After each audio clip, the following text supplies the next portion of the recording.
This is the beginning of the US dollar's collapse, the collapse of what's essentially the lifeblood of the global economy.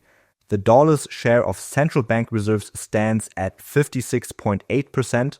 The dollar is used in 89.2% of all foreign exchange trades, and around 54% of global trade is invoiced in dollars.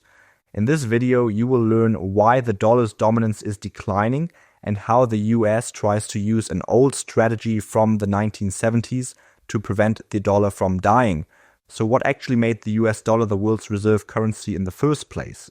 Well, it was nothing intrinsic to the dollar, but rather the powerful position of the United States after World War II. Back then, the US owned roughly 70 to 80% of the world's official gold reserves, while also possessing the strongest economy with the largest manufacturing output. Those two factors are essentially what led the US dollar to become the reserve currency in the newly constructed global financial order following the Bretton Woods Agreement in 1944. Over the following decades, however, with the US gold stock and trade surplus shrinking, those two pillars backing the US dollar as the reserve currency have been quietly eroding. Following the Nixon Shock in 1971, the US dollar was no longer backed by gold reserves and US manufacturing output, but rather by a new arrangement with Saudi Arabia in 1974. In this new system, the US provided military defense to Saudi Arabia, and in return, the Saudis priced their oil exports in dollars and recycled the revenues into US debt securities.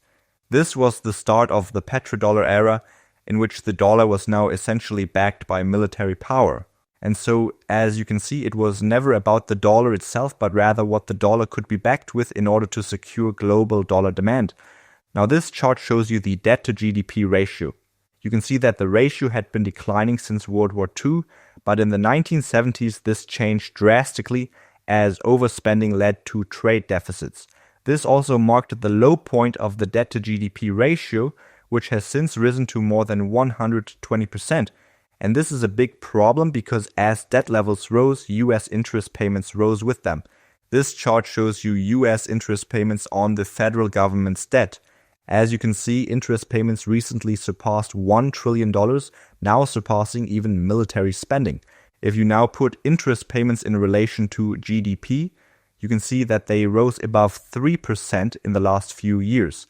The last time this happened was in the 1980s and 1990s, but the difference is that today's interest rates are close to 4% compared to the elevated levels seen back then. That is one of the reasons why it is so dangerous that bond yields are currently rising, as this always pushes interest payments higher.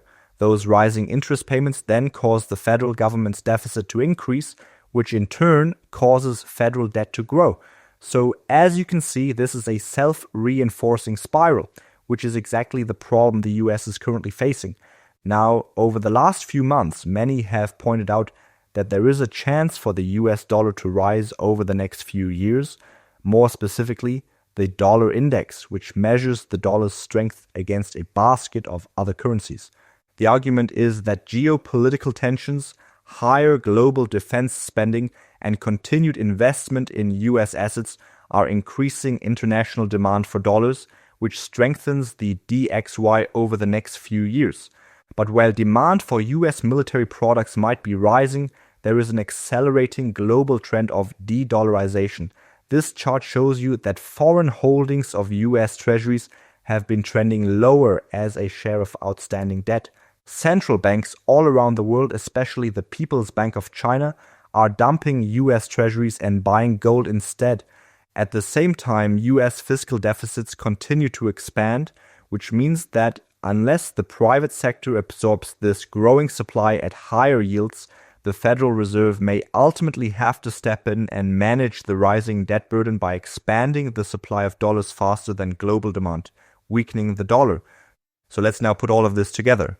The US dollar is backed by trust in US authority. That trust is now at risk as never before, as the enormous pile of US government debt causes rising interest payments, which in turn causes deficit spending, as the only way to finance the debt is to take on even more debt. Now, even though this system is unsustainable, it can continue functioning as long as trust in US authority persists. This is exactly what happened in the 1970s, as the immense deficit spending and high rate of inflation were accompanied by a significantly lower level of government debt, which secured the trust necessary to sustain the demand needed to prop up the dollar. But with central banks selling US debt to accumulate gold instead, it seems like we've reached a point where this is no longer the case. That is why we believe this is the start of the dollar's collapse. Now the remaining question is, how should you position yourself in this kind of environment? Well, as inflation runs out of control, we at Kronos believe that everything tied to scarce resources is a good investment. History shows that sectors like energy, consumer staples, and precious metals tend to perform well in times of high inflation.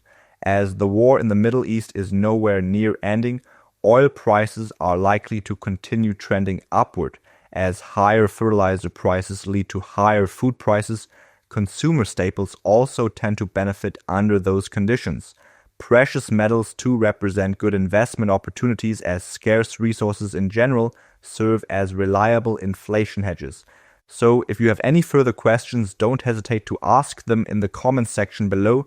And if you found this analysis valuable, please subscribe to our channel and hit the like button, as it helps us reach more people who need to understand what is currently happening. Thank you for your time.